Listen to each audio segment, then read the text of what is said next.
Tahu nggak Kendali Sodo? Kendali ku kalau kuda, Mengendali. kalau kuda nggak ada dikendalikan, larat Mas. Oh iya. Lah saiki padha karo ngene. Lah duwe sapi, Oh iya iya. Kan dikendalikan. berot. Oh iya berot. Iya gitu. Bantengan sekarang berot. Itu kan karena nggak ada kendalikan. Makanya sama. Berarti manusia harus dikendalikan. Namanya negaranya juga ada maknanya gitu. Ada kendali sodo. Kita harus untuk mencapai ke sebuah kesucian.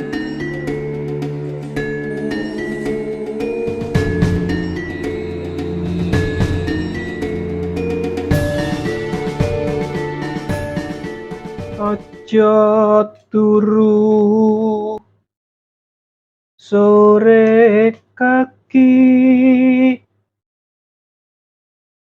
ana tewo nganglang jagat nyangking pokor kencanane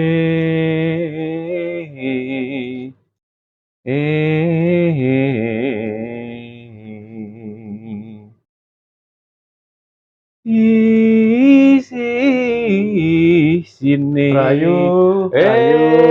Rahayu, rahayu. Gimana kabarnya Ki? Puji Gusti, Sehat. baik saja, sehat-sehat. Mas Adi gimana? Alhamdulillah sehat. Amin. Ya, dari mana ini? Nah, jalan-jalan. Apa tuh itu loh? Iya. Kepingin melek-melekan. Oh, melek-melekan. Iya.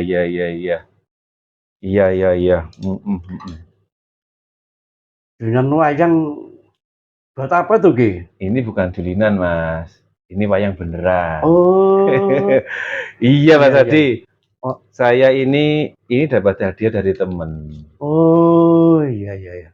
Ini temen ini loh ngasih hadiah wayang. Terus kita taruh di lemari, nggak terawat.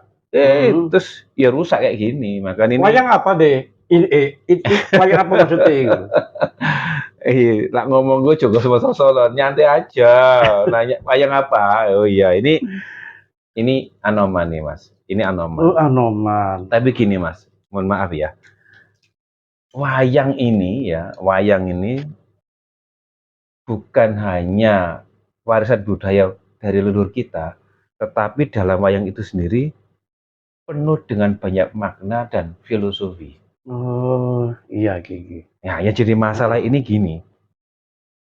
Saya itu sangat khawatir, ya mengkhawatirkan lah. Ternyata anak-anak muda sekarang itu gak paham soal wayang. Emang bener Ki. Seneng wayang tapi gak ngerti artinya. Nah iya itu. Lah ini kalau wayang ini dibiarkan tidak berkembang, ya kayak tadi, ini kayak rusak ini. Lama nggak dipakai, terus ditaruh, dimakan tikus, rusak. Sama. Ketika kita membiarkan wayang ini tidak berkembang, ya, tidak ada pagelaran, tidak dirawat, ya lama-lama rusak dan hilang.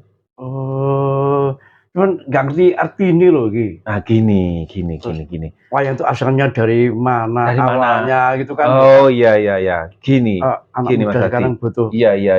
Gitu loh. Betul. Wayang ini sebagai warisan budaya kita itu sudah ada sejak lama. Itu kurang lebih 1500 sebelum Masehi. Lama. Oh iya. Awake dhewe urung lahir, urung wis gak karuan. Nah, dan itu bisa dibuktikan ya. Ada catatan yang paling pendek lah kasarannya. Iya. Itu ada di prasasti. Itu prasasti Balitung. Itu zamannya Medang kuno, kerajaan Medang kuno itu kurang lebih 900-an Masehi.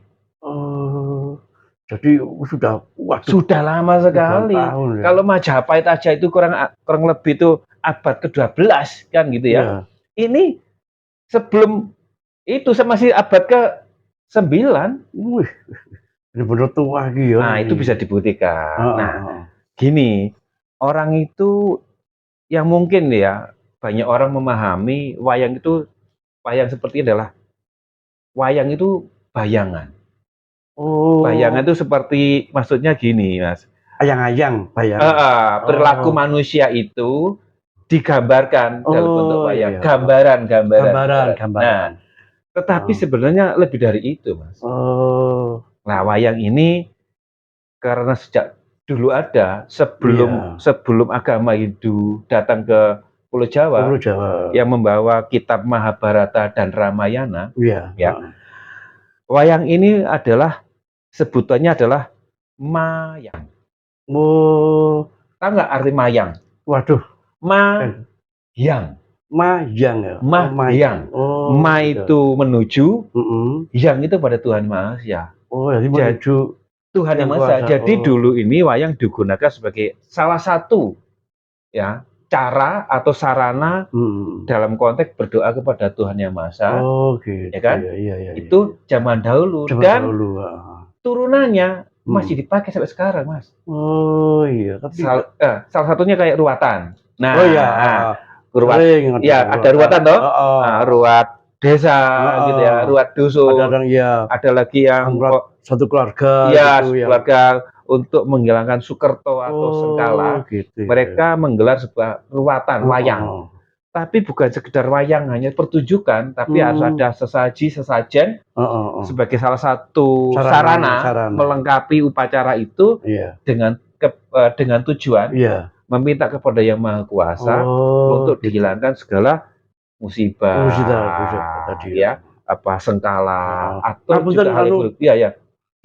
Ngomong-ngomong kok ya kopi mana tahu. Nah, tadi saya buat kopi ya, itu diambil aja. Nggak apa-apa lagi ya? Nggak apa-apa. Anggap rumah sendiri, Mas. Oh, siap. Ngapunten lagi. Siap. Ini nggak kopi, nggak semelek itu. Terus ambil kopi aja. Iya. Kalau kurang manis, kasih gula sendiri ya. Iya. Udah ada nih. Waduh, tapi bubuknya wah cocok ini. Waduh, ala ini saya pertama lagi. Nah, iya, makanya sama sering ke sini. Ya, sering sini. Bener lagi. Minum kopi, jajani pisang. Waduh, cerita soal budaya. Cocok aku. Waduh, iki lho, wayang iki. Tolong dianu gitu. Nah, gini, tak teruskan lagi ya. Nah. Wayang itu kan berarti adalah budaya asli orang Jawa. Iya. Itu sebuah sarana. Nah, karena itu ketika Hindu datang di Pulau Jawa, maka wayang itu dijadikan sarana untuk menyampaikan atau memberi dadaran. Dadaran ini semacam paparan tentang kitab Mahabharata dan Ramayana. Maka wayang itu ada cerita itu. Gitu. Iya. Tetapi yang kita harus akui kehebatan leluhur kita, para bujangga itu tidak serta-merta langsung memakai itu seluruhnya. Tetapi dia memasukkan cerita-cerita baru, cerita-cerita luhur, cerita-cerita tentang tuntunan budi pekerti orang Jawa ke dalam cerita wayang itu sendiri. Nah, contohnya cerita Bimo Suci, tidak ada di Mahabharata. Oh iya, pernah dengar aku. Ya, Bimo Suci itu tidak ada di Ramayana. Itu cerita asli bangsa Nusantara, orang Jawa. Hebat lagi. Petruk itu tidak ada. Petruk? Tidak ada. Iya. Gareng itu tidak ada di Mahabharata dan Ramayana. Nah, itulah cerita-cerita atau tokoh-tokoh yang dimasukkan di dalam cerita pagelaran wayang kulit itu sendiri. Itulah kehebatan para pujangga kita. Gitu ya. Maaf Ki ya. Oh iya, silakan. Ya. Sambil cerita, sambil minum. Ya, ini misalnya boleh ini. Cocok gitu. Ini garai pertama lah ini. Nah, jeneng tahu nggak ini? Itu kayak monyet gitu ya? Iya. Jenisnya gambarnya. Memang gambarnya monyet. Ini namanya anoman. Namanya anoman ya. Anoman ini ada artinya gitu ya. Oh iya, dalam cerita pewayangan di Jawa, ini ada di zamannya Ramayana, tapi juga hidup di zamannya Mahabharata. Berarti ada 2 zaman. Ada 2 zaman, dua era, Jadi Anoman ini ada masuk 2 2 cerita cerita ya. atau 2 era. Oh. Di ketika dia masuk di eranya Ramayana, Iya. ya, Anoman itu menjadi salah satu dutanya Rama untuk mengambil kembali Sinta. Tapi selain dia menghancurkan negara Alengka, ya kan, yang terkenal dengan Anomanobong. Nah, betul. Tahu lagunya? Bongo bongo. Iya, gitu ya. Nah, enak itu. Ya. Dia juga ditugaskan untuk membunuh Rahwana. Ya. Ya kan begitu ceritanya. Itu kan ceritanya segitu aja. Tapi sebenarnya filosofinya bukan di situ. Lebih dalam lagi. Oh, gitu ya. Rahwana itu adalah perwujudan sebuah kejahatan seseorang. Gambaran perwujudan yang jahat. Yang jahat. Yang digambarkan sangat bengis, jahat, dan merampas semua hak milik orang lain. Ya, katakanlah Adigunung. Itu adalah perwujudannya atau gambarannya ada di Rahwana, ya kan? Lah sementara dia bisa dikalahkan oleh Anoman. Lah Anoman ini dari badannya aja warnanya putih, ya, dari ujung rambut sampai ujung kaki itu warnanya putih. Anoman. Ini ada maknanya. Maknanya apa gini? Sebuah kesucian. Oh gitu ya, gambaran kesucian. Suci. Makanya dia punya padepokan, perguruan, nah kasar saiki. Iya. Namanya adalah Padepokan Kendali Sodo. Oh, tempatnya Anoman ini ya. Dengan nama Resi Mayangkara. Oh, jadi tahu nggak Kendali Sodo?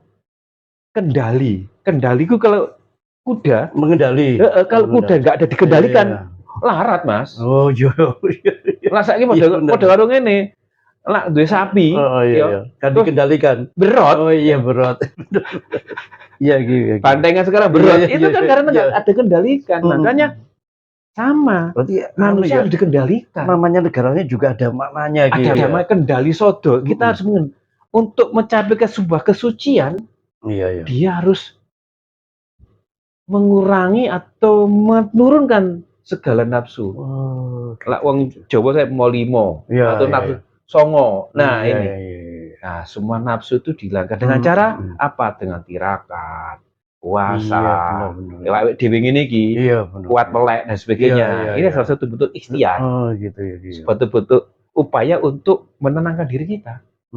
Nah, ini makanya kenapa namanya resinya Mayangkara. Juga ada artinya gitu ya? Ada. Makanya coba Mayangkara, kalau kembang mayang itu biasanya di Pojambi. Iya benar. Ya, kayak kan? Mayang. Ya Pojambi kan. Nah, itu selalu digunakan oleh orang-orang, terutama orang Jawa, ketika melakukan kegiatan adat buat sekar kembang setaman. Pernikahan, kembang setaman atau temu manten. Nah itu karena itu membersihkan. Ada daun mayang itu ya. Ada bunga mayang. Bunga mayang. Bunga daun itu, blarak itu. Nah, artinya ketika dia hidup, ini nggak mati loh ini. Anoman nggak pernah mati. Oh gitu ya. Begitu juga Rahwana nggak mati. Makanya caranya dia ditutup oleh gunungan. Oh gitu ya. Ya ini ceritanya ujuk-ujuk gitu ya. Untuk membunuh Rahwana. Ini anggaplah ya, ini ada Rahwana. Maka di bawah itu gunungan. Langsung ditimbun oleh gunung, diblok-blok. Tapi dia nggak mati. Nggak mati. Karena ini ada sifat.